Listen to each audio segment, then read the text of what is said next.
Federal judge ruling that the Affordable Care Act is invalid. The sentencing of General Michael Flynn. Did he lie to the FBI or not? Targeting Flynn for what? To get a scalp as they embarked on their anti-Trump campaign. In Paris, the protests are heating up for a fifth weekend. Protesters angry over low wages and tax inequality. I will be remembered in history as helping to bring this country back together. Would anybody really hire him to teach ethics? I doubt that very much. President Trump taps Mick Mulvaney as his new acting chief of staff. Mulvaney tweeted, "This is a tremendous honor. It's going to be a great 2019. Robert Mueller's Russia probe costing a whopping $25 million so far. Here's the deal with collusion. It never happened. The Mueller probe is the biggest ripoff in American history.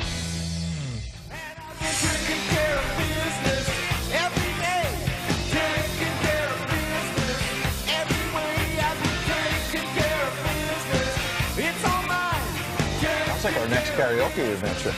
Yeah, it should be. I'm ready. You could do that. I missed the last Jen, one. I feel like you'd be a good karaoke. I would. I'd be a better backup dancer, but my voice That's is, all you've been saying all morning. It's true. Like, I'm a great Listen, I'm dancer. trying to start a new career on the side, you know? You could do it. I have absolutely no That's doubt. right. You guys better come to the show, too, if I'm We backup certainly dancer. would. We might do it in the next hour. Woo! So get ready. Yeah, Well, I'm I've got ready. a special gift that I'm going to bring Pete tomorrow because I won't be here next weekend. And so, Jed, I'm going to have to go shopping for you today. I have a gift for you too, Ed. You do? Well, I found it last week by happenstance. You're going to love it. Our viewers are I'm gonna love actually it a little too. Mine is frightened. delicious. You're just going to love it. Oh, Is it boy. a tofu burger? He loves those. Not Yeah, that kind of tofurkey burger.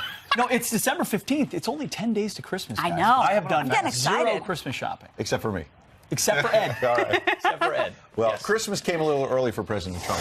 Yeah, we begin with a Fox News alert. Well done, Ed. You must do TV. A federal judge strikes down Obamacare as unconstitutional. That's right. The ruling comes just one day before today's enrollment deadline for coverage next year. Garrett Tenney is live in Washington with reactions from both sides of the aisle. Garrett? Oh, good morning, y'all. You'll remember back in 2012, the Supreme Court ruled Obamacare was constitutional because of the individual mandate, ruling that it was a tax. Last year, though, Congress got rid of the individual mandate as part of its tax cut package, which prompted 20 states to sue the administration, saying without the mandate, Obamacare was no longer constitutional. Well, last night, U.S. District Judge Reed O'Connor agreed, writing in part, the individual mandate is no longer fairly readable as an exercise of Congress's tax power and continues to be unsustainable under Congress's interstate commerce power. The court therefore finds the individual mandate unmoored from a tax is unconstitutional. Now, President Trump was quick to celebrate that ruling, tweeting, "As I predicted all along, Obamacare has been struck down as an unconstitutional disaster. Now Congress must pass a strong law that provides great health care and protects pre-existing conditions. Mitch and Nancy, get it done." Now, for her part, Nancy Pelosi noted that a number of Democrat attorneys generals are already planning to appeal the ruling to the Fifth Circuit Court of Appeals. Now, it's important to note, though, that despite this ruling, until this court process plays out, the Centers for Medicare and Medicaid Services tells us it won't have any impact on coverage in 2019, and that open enrollment will continue until the end of today as normal. Back to y'all. All right, Garrett Tenney. Garrett, Well, thank it's you very interesting. much. So if coverage is not interrupted in 2019, but there's still this cloud hanging over Obamacare, what comes after 2019? Oh, 2020, where there's a presidential election. That means Obamacare will be front and center in yet another election. Now, in the last midterms, it seems like it helped Democrats more because they really ran on health care and said, we're going to try to save this. Well, there may not be any saving Obamacare anymore. So what comes next? This is a real important pivot point for the president and Republicans to say what they're for. Yeah, opportunity for Republicans to come out with something strong, something that will work, something that they should have had out, honestly, since Hillary Care. That will be durable. Really late on this. And they better be ready because Democrats we have already coming out and saying things. Pelosi saying it's an all-out assault. Senator Schumer, it will be a disaster. Senator Murphy, this is a 5-alarm fire. So all of that language is going to come out. Right. Republicans don't care about your something health involving Trump is care. out of control. Right, but you got to be ready for that stuff. And you got to be... Never, walls ever are closing in. hyperbole. The walls are closing in. The knives are out. Should we keep going with the analogies they use as members of the resistance? Listen, Democrats are going to push for all out-and-out government-run health care, socialized medicine, Medicare for all. That already is their campaign platform. That's how they're going to fix Obamacare. You're right. Republicans had better find a way to talk about why the free market transparency, true cost transparency actually is better for your health care. Because Obamacare didn't let you keep your doctor. sent premiums skyrocketing. Didn't work. So litigate that and provide an alternative. That'll be key. And don't be afraid to combat that language that liberals, Democrats use so effectively. When they come out and they talk about, oh, Republicans don't care about your health care, say, oh, really? I thought you didn't care about people's health care when you decided to tell them that they could keep their plan and they could keep their doctor, and they weren't allowed to do that when you shoved this plan down people's throats and on a bed of lies. Don't be afraid to be tough. Yeah, you're right. Remember, Obamacare was a winning message, winning issue for Republicans in previous midterms, 2010 and 2014. They used it more effectively as a political weapon.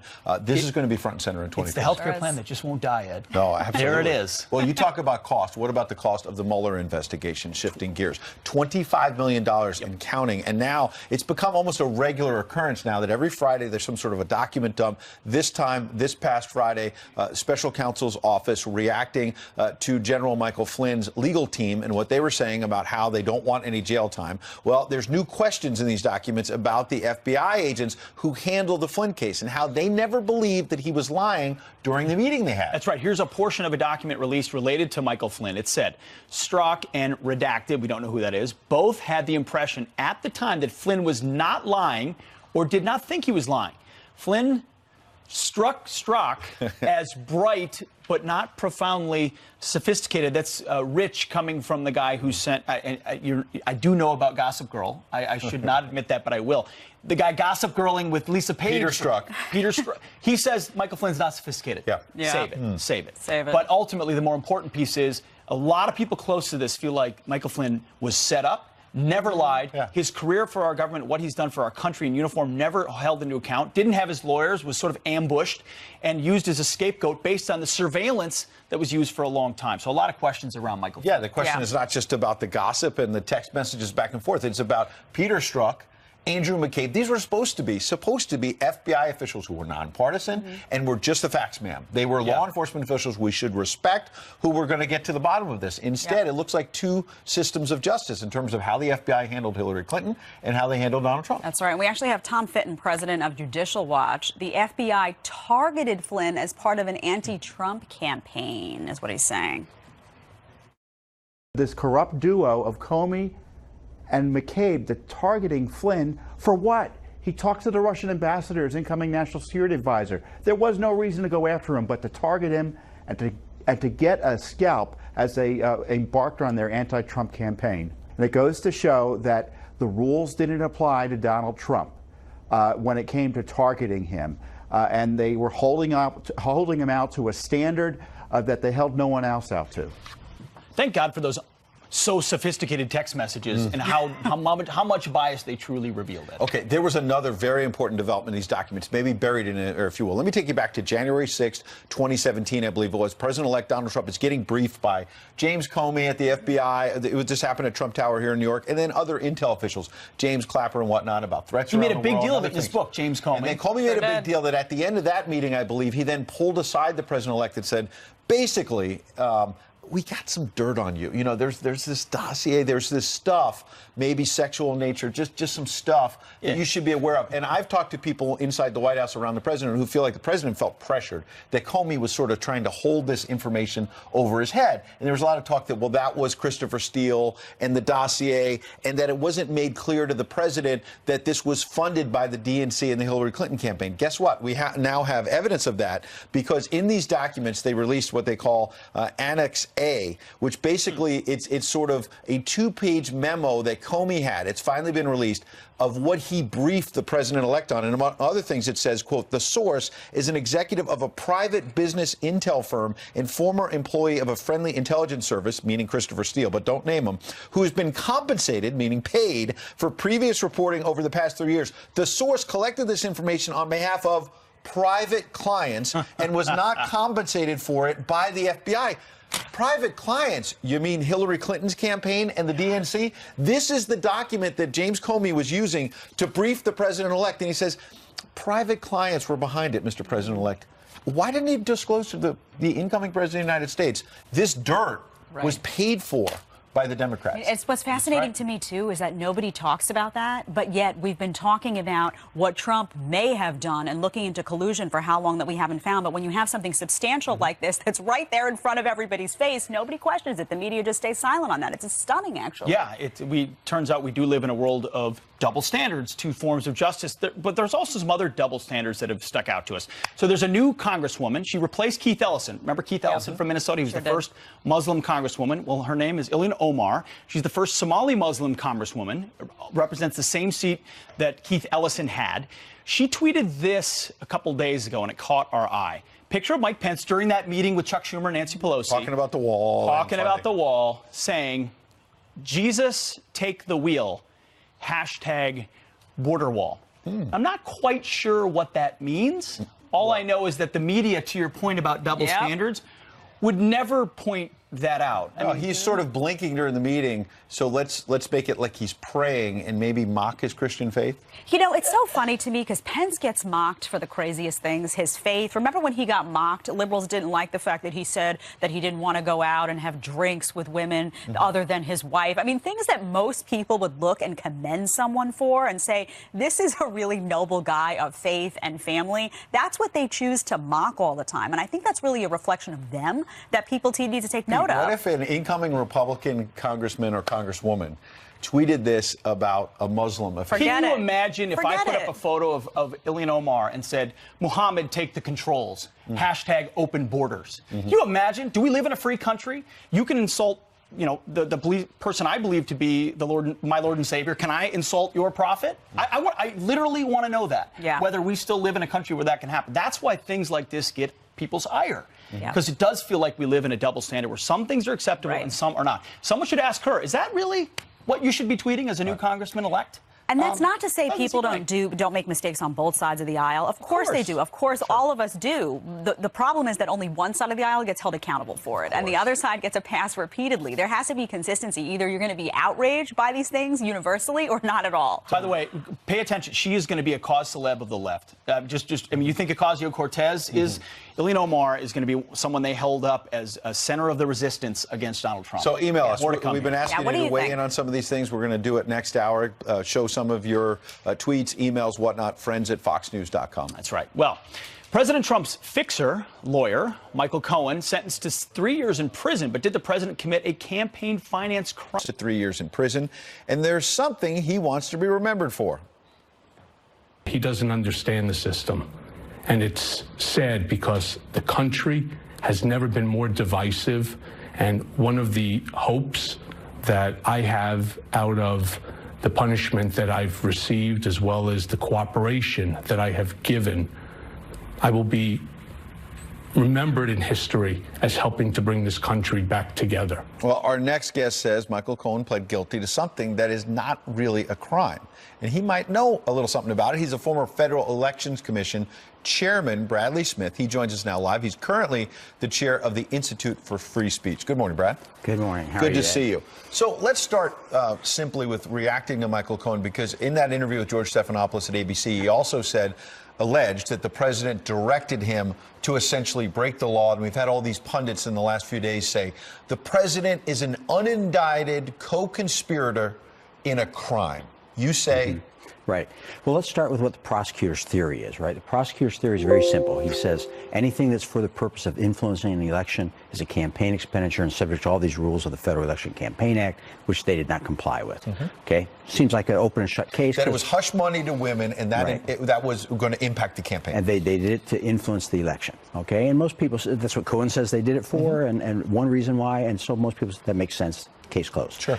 The problem is that, in fact, not anything that's for the purpose of influencing an election is a campaign expenditure. Let's take an example. A businessman has, as many prominent people do, various lawsuits against them, against their businesses, maybe for even routine things like traffic accidents and so on, right?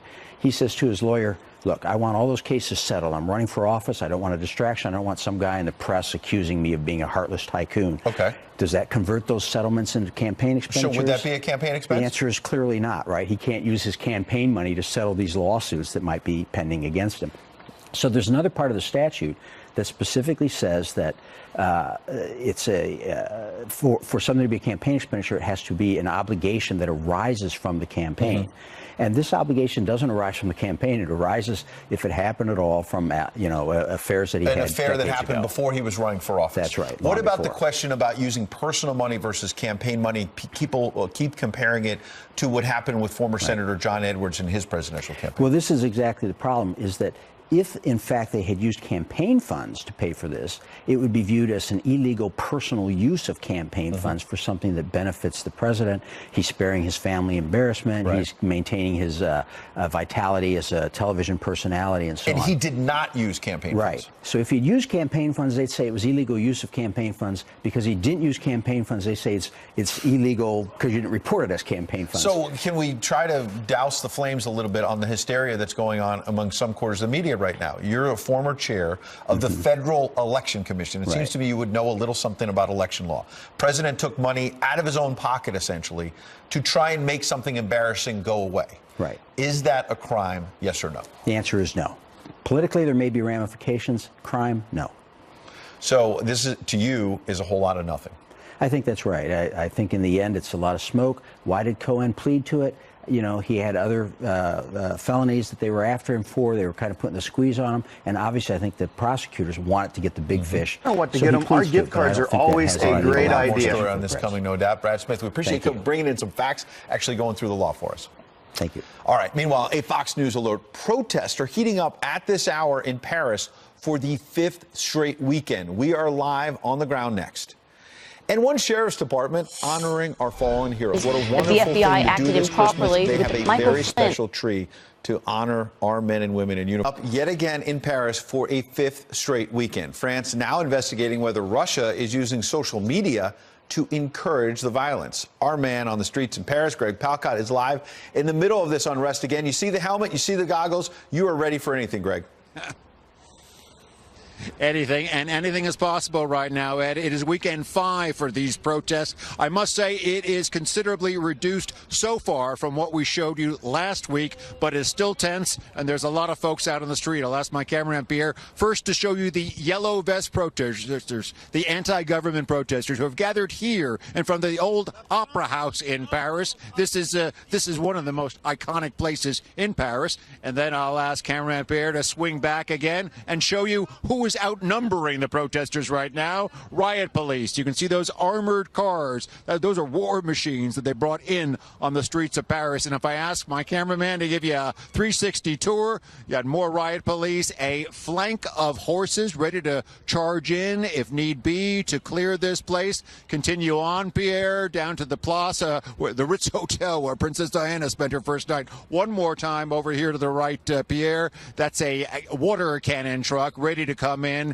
to disperse things if need be. And back to me, so far 60 people have been arrested, a considerably less number. Again, anti-government, against high taxes, against low wages, against President Macron. But Macron has given some concessions, and perhaps that has helped to tamp things down a little bit this day, but it's still early. Back to you. All right, Greg, appreciate that live report. We'll get back to you as news warrants. Greg Palkot live in Paris. Pete, it was only a couple weeks ago.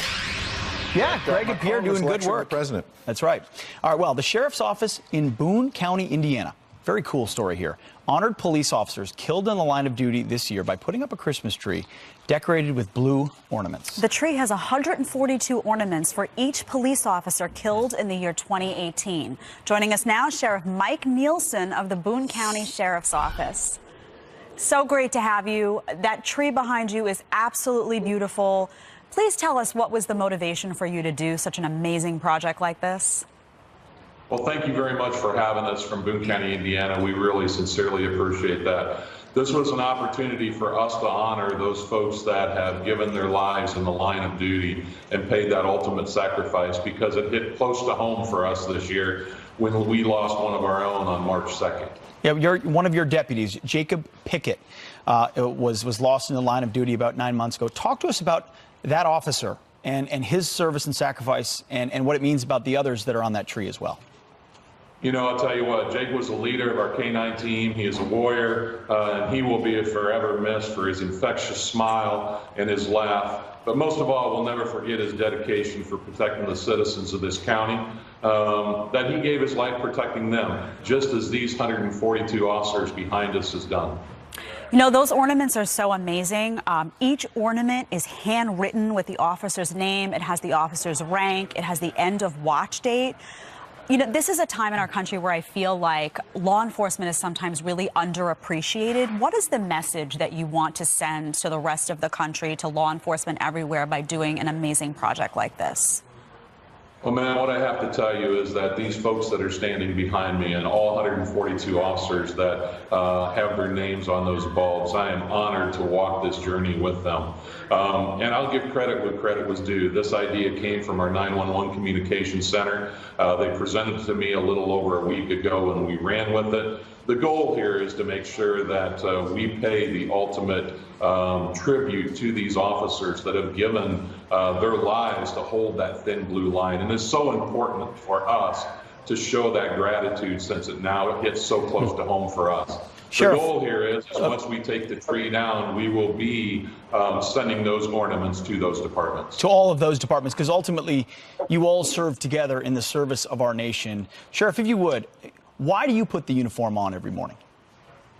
I put this uniform on every morning because I've done it for the past 36 years, and it is something that is in our hearts. And those folks that are out there, whether you're wearing green or blue or red or yellow and fighting and defending that line, or from a military perspective, we do this because we are there to protect others. And that is so important to us. And those 142 folks, unfortunately, had to pay that ultimate sacrifice to give their life for another.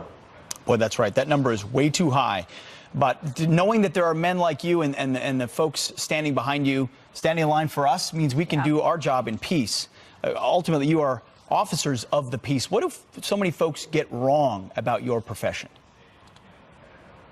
They just got to realize that we are people, that our lives matter as well. Every life in this country matters, and we've got to make sure that we send that message out there that we have to be unified in facing this evil that is facing our world today. And that thin blue line is there to make sure that we hold that thin blue line between the mission of good and evil. Wow, well such said. an important message, so unifying. Thank you so much for all you've done. Sheriff Mike Nielsen, Boone County, we really appreciate you honoring and remembering all those brave men and women. We sure appreciate do. it. Thank you. Merry Christmas. Merry Christmas Merry to you Christmas. too, sir. Appreciate it. Wow, good stuff. Amazing. Well, you probably watched those fireworks in the Oval Office. I know you did, between President Trump, Chuck, and Nancy. But what did the American people think of that exchange? We've got the new dials coming up next. You have the votes. You should pass it. No, we right don't have now. the votes, Nancy, because in the Senate we need 60 votes. No, but in the House, and we don't you have. could bring it up right now. Yeah, but I today. can't.